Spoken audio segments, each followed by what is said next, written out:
Senhor, para todos os meus ouvintes da Palavra de Deus, vamos aqui fazer uma pré-aula para hoje à noite da Escola Bíblica Dominical, a qual temos como tema missões no Novo Testamento.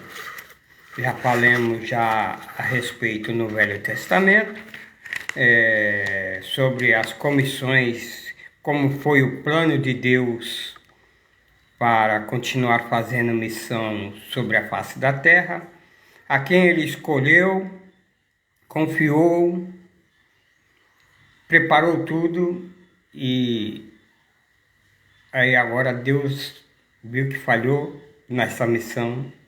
Aí Deus agora inclui a igreja por meio de nosso Salvador Jesus Cristo. Estamos nessa quarta lição e vamos abordar aí, dentro do Novo Testamento, o Deus missionário revelado no Novo Testamento. Aí nós vamos entender que a Bíblia mostra um Deus missionário. Não só isso, que uma perspectiva missionária do Novo Testamento. Como foi isso? Como aconteceu? De que forma? A igreja é a luz dessa revelação. E no segundo tópico vamos falar sobre missões nos evangelhos em Atos dos Apóstolos. Nos evangelhos, como que foi? Nos Atos dos Apóstolos, os missionários Felipe e Pedro, como que foi o papel desses dois obreiros.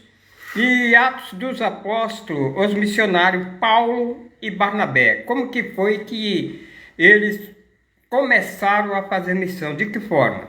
E o terceiro tópico nós vamos falar sobre missão cumprida nas cartas e no Apocalipse.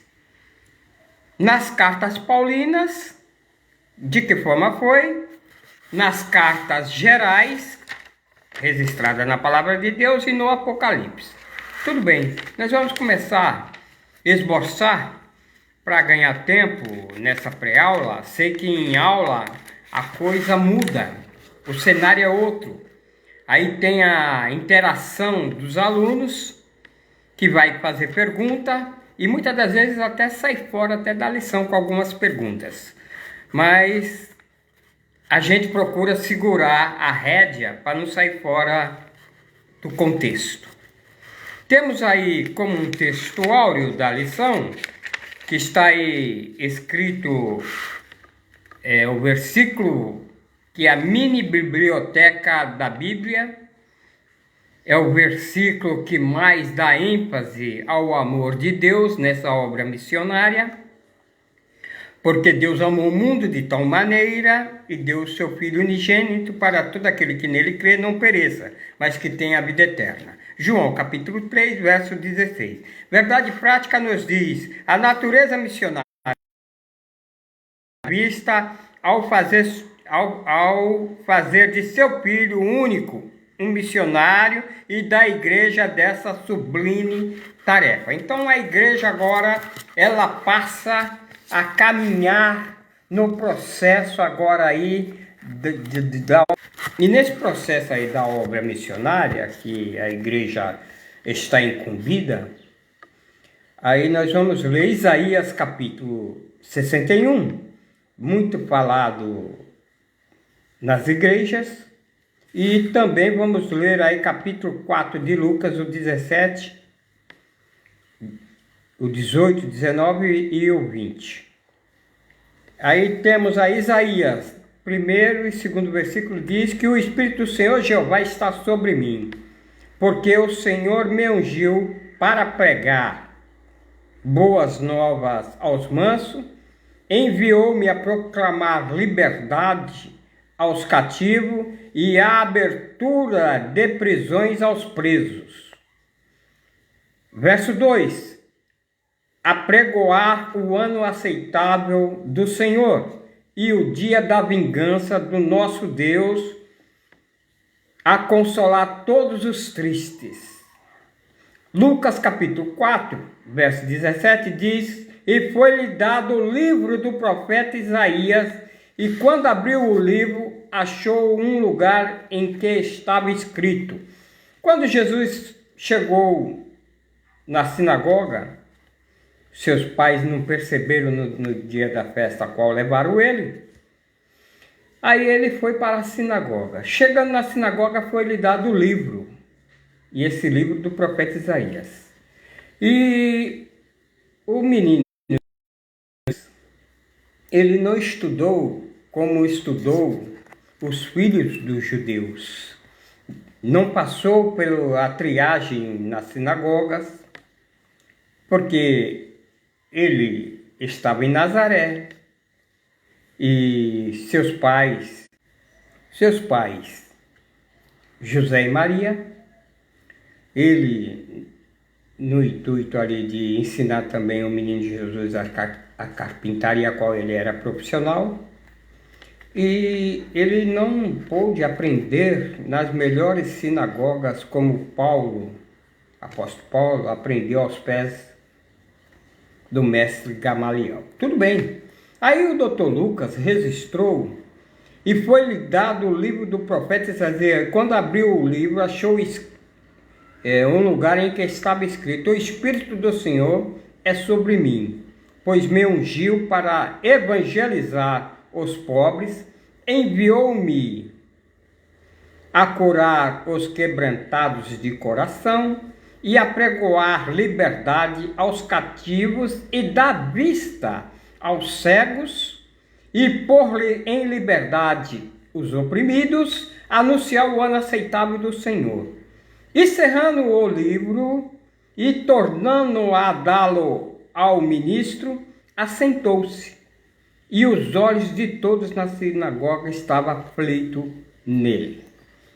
Observe bem o procedimento, a educação, o respeito do menino Jesus na sinagoga, com uma qualificação fora do comum, que todos ficaram pasmados,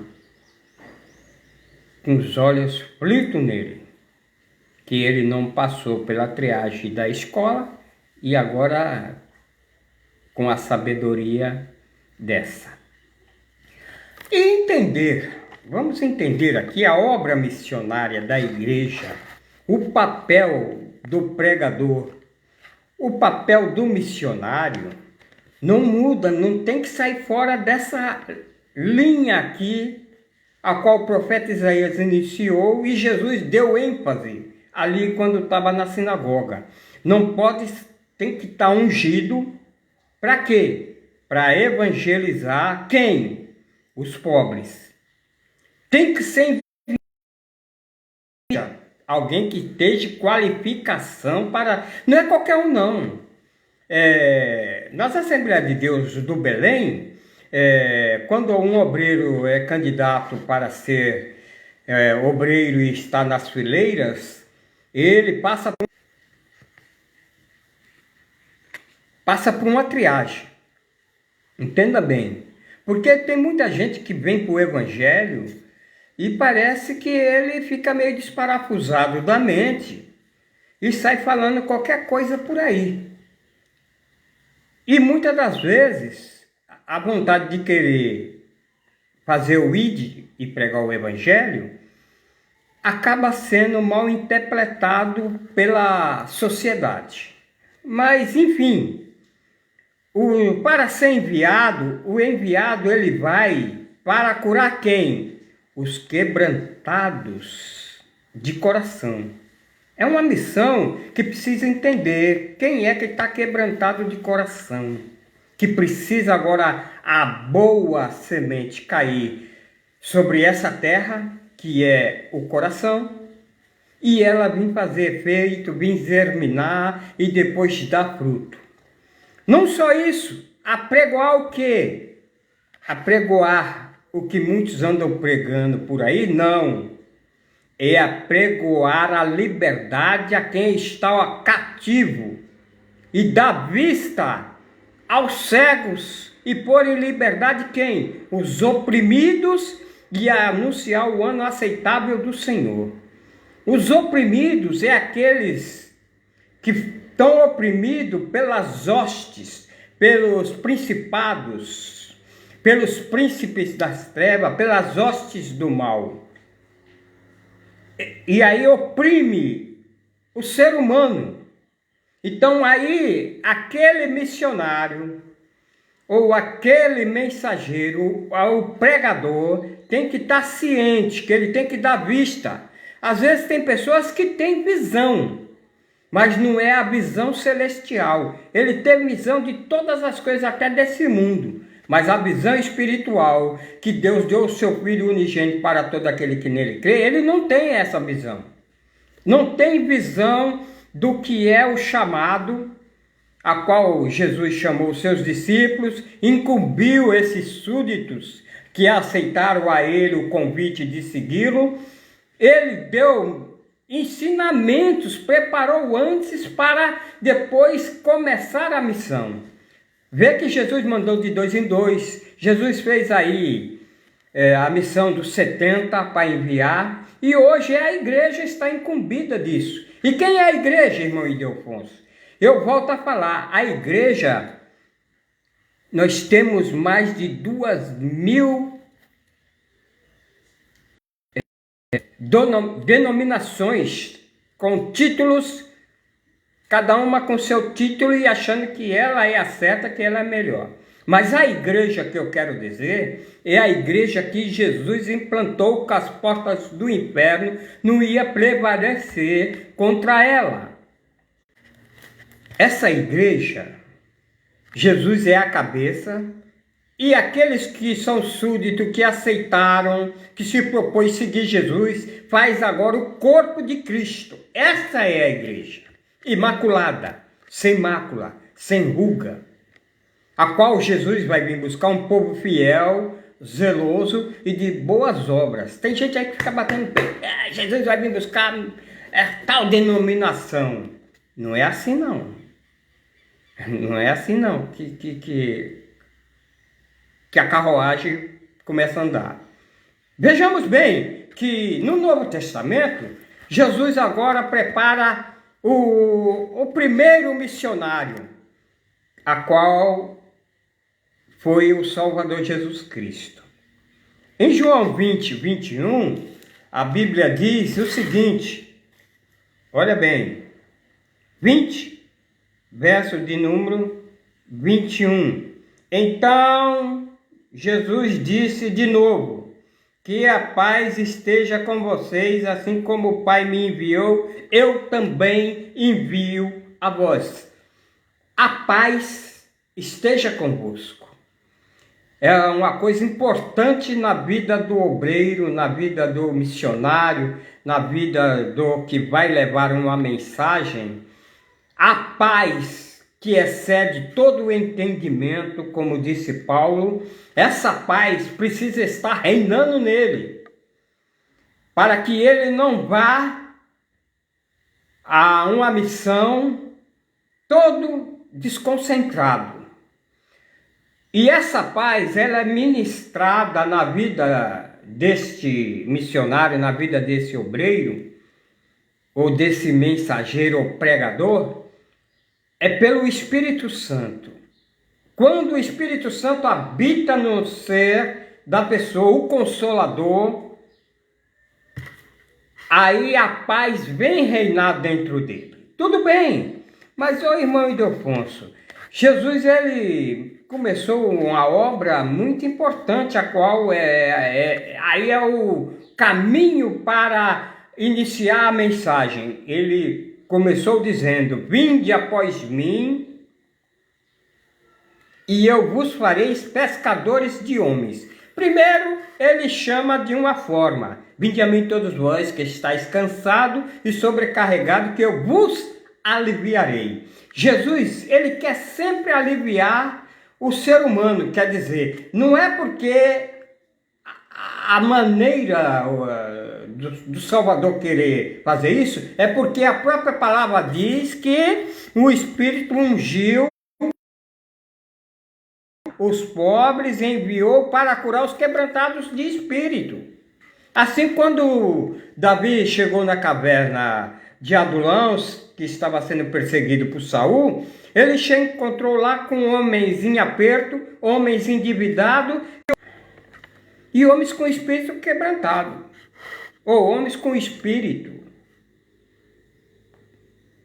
A maneira que esses homens se encontravam ali também na caverna de Adulão, homens endividados e homens de espírito desgostoso.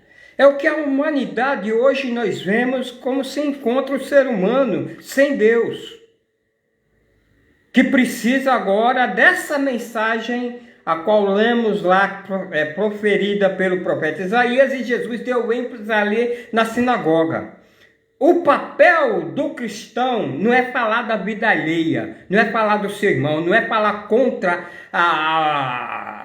as igrejas implantadas, porque assim tivemos o exemplo das 7 igrejas da Ásia, cada uma era diferente da outra. Então, mas eram igrejas, eram 7 castiçais. Agora observe bem, o Deus missionário revelado no Novo Testamento, a Bíblia mostra um Deus missionário. De que forma? A Bíblia Sagrada, desde Gênesis ao Apocalipse, é um livro enriquecido, é um livro eminentemente missionário. Desde o início, desde quando Deus falou para a mulher que da semente dela nasceria um que ia esmagar a cabeça da serpente. E nós vemos aí porque a inspiração emana de um Deus. Essa inspiração missionária, ela já vem lá sendo implantada eminentemente da parte de Deus. Agora observe bem, missionário, aquele que é enviado, ou que envia, assim como o Pai, disse Jesus, me enviou, o Pai me enviou, eu também vos envio. Capítulo de João 20, verso de número 21. Aí nós vemos também que Israel foi um instrumento usado por ele para alcançar os objetivos divinos. Mas Israel não